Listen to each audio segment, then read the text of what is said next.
Hola, muy buenos días. Yo soy el doctor Felipe Gauna Palavecino, soy otorrinolaringólogo, trabajo en el Hospital Regional de Antofagasta. Y esta y la próxima semana les voy a estar haciendo un par de clases sobre, hoy día, cavidad oral y patología de la faringe. Así que vamos a dividirla en tres clases. Esta primera de un conceptos generales, después vamos a ir a la parte de patología y finalmente vamos a finalizar con unos casos clínicos.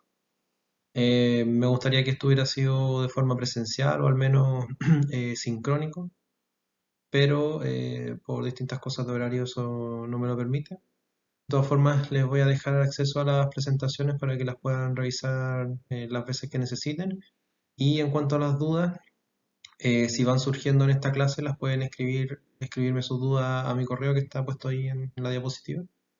O esperar a la sesión de preguntas que vamos a ir aclarando el día lunes 20 a las 12 del día. ¿Ya? Así que les sugiero que las anoten y si quieren resolverlas ese día, no hay ningún problema. Bueno, vamos a partir hablando de la cavidad oral. La cavidad oral es un medio de comunicación desde el medio externo hacia la vía aerodigestiva superior. Y en esta diapositiva yo les quiero recalcar que recuerden que en la cavidad oral hay distintos subsitios. Vamos a ver en esta imagen que tenemos el labio superior e inferior, eh, como labio rojo o vermellón. En morado vamos a ver la mucosa bucal, que es la que hace el reborde por dentro de la mejilla y en el vestíbulo oral. Aquí atrás podemos ver el trígono retromolar, que es una estructura que está en la parte más posterior de la cavidad oral, detrás, como lo dice su nombre, de los molares. En amarillo podemos ver el paladar duro, que es una bóveda ósea constituida por el hueso maxilar y por los huesos palatinos de ambos lados. Vemos también el reborde alveolar o reborde gingival, donde están insertadas las piezas dentarias. Eh, Aquí podemos ver en color más fucsia las dos tercios anteriores de la lengua, que son los que vamos a llamar como lengua móvil y que son los que pertenecen a la cavidad oral. Y si levantamos la lengua aquí en celeste, vamos a ver el piso de la boca que va a estar constituido por musculatura y por las glándulas salivales sublinguales y la desembocadura aquí de las carúnculas de la glándula submandibular. Entonces, recuerden que cuando examinen cavidad oral o orofaringe deben explorar todos los subsitios de la cavidad oral. A veces es necesario utilizar dos bajas lenguas para poder lograr esto o la palpación con las manos. Siempre deben retirar las prótesis dentarias porque detrás o debajo de estas prótesis pueden existir heridas, lesiones que pueden llevar a formación de lesiones premalignas o incluso cáncer. Y recordar que sobre todo en la patología de glándula salival podemos necesitar hacer una palpación bimanual, una por dentro de la cavidad oral y otra por fuera para poder definir dónde están las lesiones. Esta diapositiva es para recalcarles que no solamente cuando exploremos la cavidad oral debemos hacer esto de poner el palito y pedirle al paciente que saque la lengua, sino que debemos explorar todos los subsitios como hablamos recién.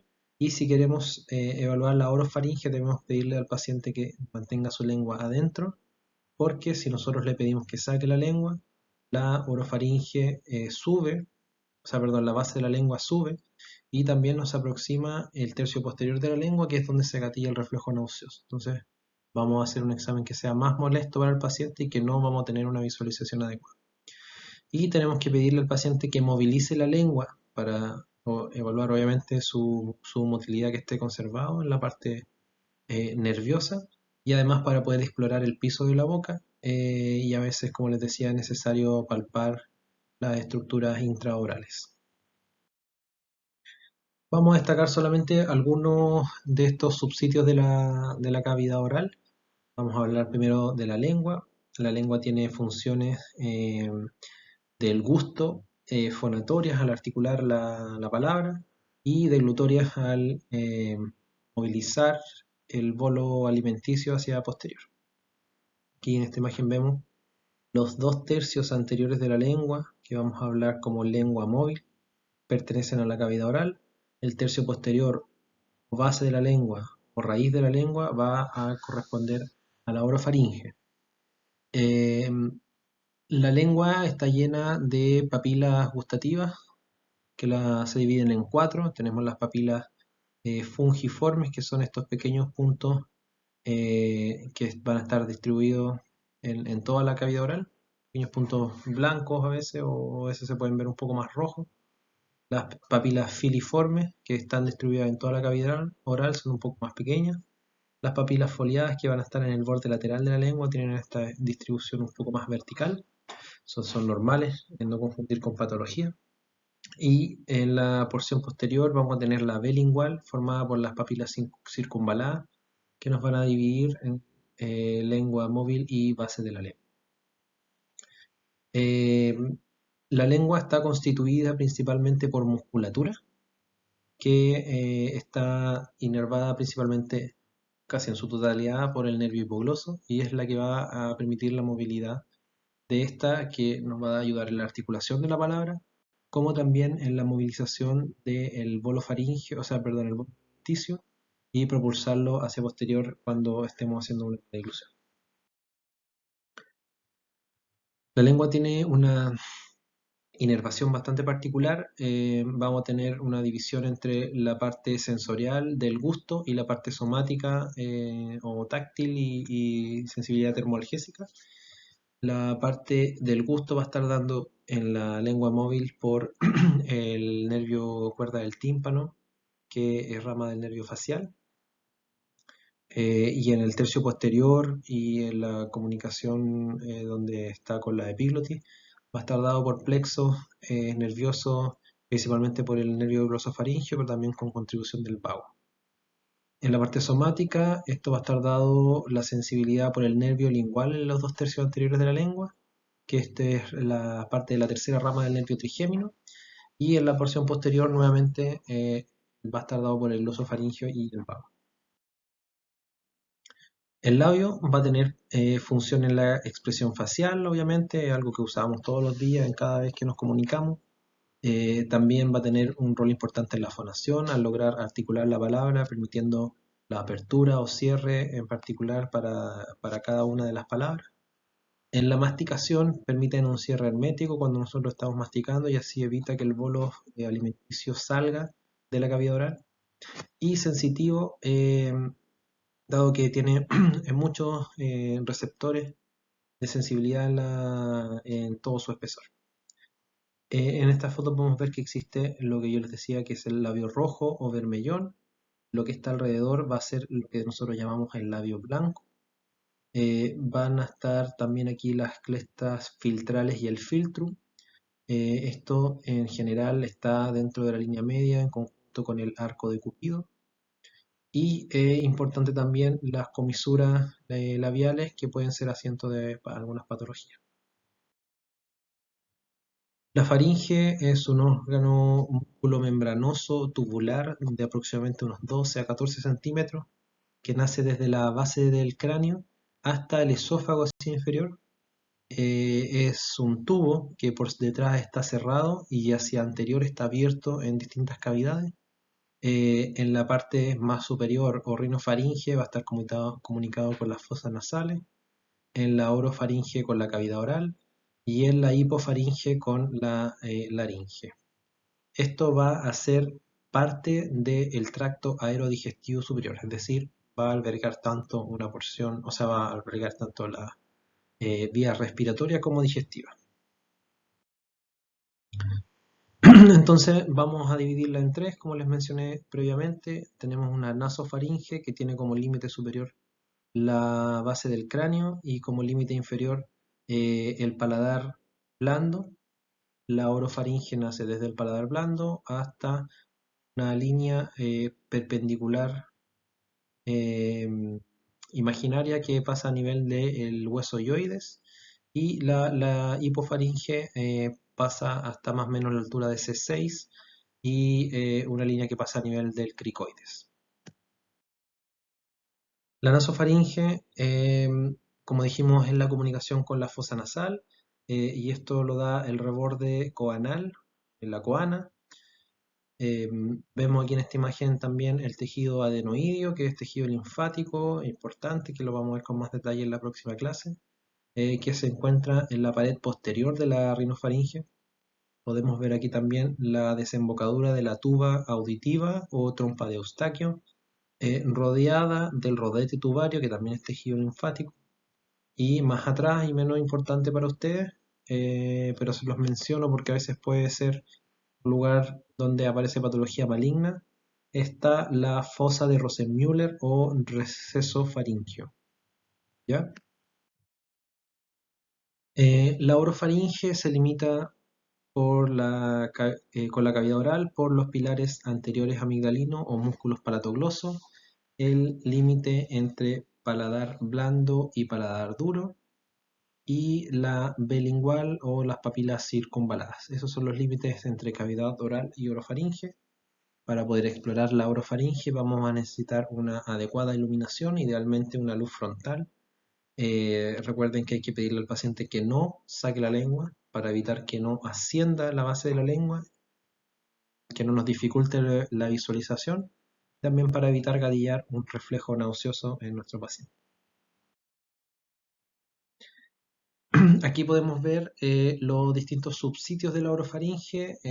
Como dijimos, tenemos el istmo de las fauces, que es la unión de los pilares anteriores con el paladar blando.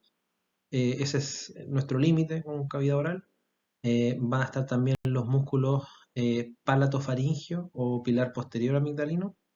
Entonces, músculo palatogloso y palatofaringio van a definir la fosa amigdalina, donde se aloja la tonsila palatina o amígdala, más conocido como la amígdala. Eh, Tenemos también como parte de la orofaringe el paladar blando por superior, y por inferior vamos a tener la base de la lengua y las amígdalas linguales, que también se alojan en este lugar. El espacio que existe entre base de lengua y epiglotis lo vamos a llamar la vallécula. Además de esto tenemos la pared posterior de la orofaringe.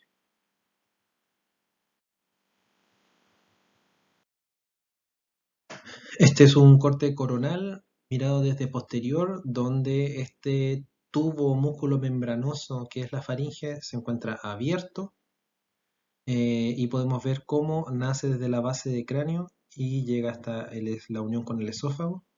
Y vemos que hacia anterior tiene estas comunicaciones que ya conversamos, la cavidad nasal, la orofaringe y la laringe.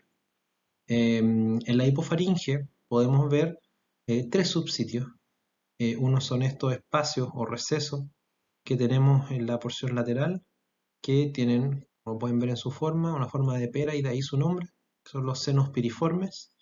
Eh, Entre la laringe y la pared posterior de la orofaringe vamos a tener la región retrocricoidea o postcricoidea, y tenemos, que en esta imagen no se ve, la pared posterior de la hipofaringe.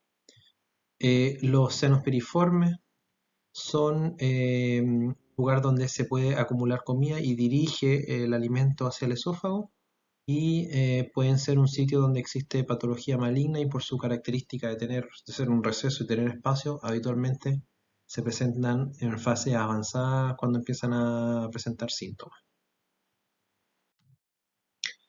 Esta imagen es similar, pero es para recalcar que esta estructura músculo-membranosa es muy compleja, está compuesta por más de 20 pares de músculos, desde la base del cráneo hacia el esófago, y que actúan de forma conjunta para poder dirigir la vía aerodigestiva hacia el lugar donde le corresponde.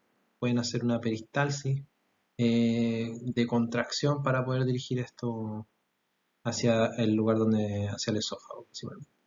Y los que dan principalmente esta forma de tubo son los músculos constrictores superior, medio e inferior de la faringe. Voy a darle un par de conceptos de la parte de la deglución. Se divide la fase en tres fases. Una primera fase oral, posteriormente una fase faríngea y finalmente una fase esofágica, ¿ya? En la fase oral, recordemos que los labios nos permiten que el bolo alimenticio no se expulse y logran un cierre hermético. La lengua, a través de su musculatura, su sensación, nos permite eh, mover el bolo alimenticio para que sea masticado por los dientes. Y cuando ya está formado nuestro bolo de forma adecuada, se tensa la lengua, llevamos la punta lingual hacia el paladar duro y eso genera la propulsión del bolo alimenticio hacia la porción posterior, pasando hacia la fase faríngea. Cuando pasamos a la fase faríngea, se cierra tanto el velo del paladar como la epiglotis para permitir que el bolo se dirija hacia el esófago y no vaya hacia otro lugar inadecuado. Y posteriormente de que logramos ese cierre efectivo evitando la aspiración, vamos a pasar a la fase esofágica, que es completamente involuntaria y mediante movimientos peristálsicos va a llevar nuestro bolo alimenticio hacia el esófago para que continúe la deglución. El estudio de deglución se puede realizar de forma clínica, que habitualmente eso es realizado por una fonoaudióloga o un audiólogo, y se puede también realizar con exámenes, ¿ya? Tenemos principalmente dos tipos de exámenes. Uno es este, que es la evaluación endoscópica de la deglución, que su sigla en inglés es Functional Endoscopic Evaluation of Swallowing. Eh, Habitualmente lo llamamos un test de deglución, se realiza con un nasofibroscopio junto a un fonoaudiólogo o fonoaudióloga y podemos ver aquí que habitualmente se tiñe el alimento o la saliva con un colorante azul para poder visualizar mejor y nos permite la visualización funcional de las cuerdas focales, de la presencia de dónde está quedando el bolo alimenticio o si es que existe residuo posterior a la dilución. Vemos aquí que se acumula residuo en los senos piriformes, en el área postcricoidea, en el vestíbulo laringio, incluso hay algo de aspiración de contenido hacia laringe.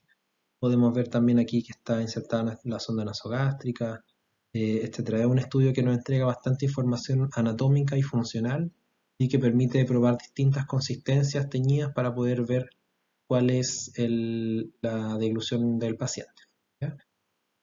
Tiene como principal limitante que cuando el paciente deglute y sube el paladar blando, hay un segundo de no visualización. Esa es la gran limitante de este estudio. Y el otro estudio que tenemos es la videofluoroscopía, donde vemos, esto es un estudio radiológico, donde se administra un medio de contraste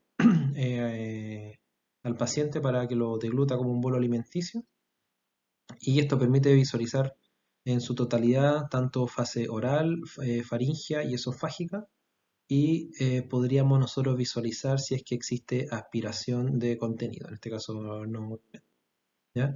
Nos permite ver un estudio bastante también acabado de estas tres fases, pero tiene como limitante que no nos permite este estudio tan funcional, que habitualmente los medios de contraste tienen solamente una consistencia, pero nos permite evaluar distintas consistencias que pueden tener eh, distintos resultados en la dilución del paciente, ¿ya?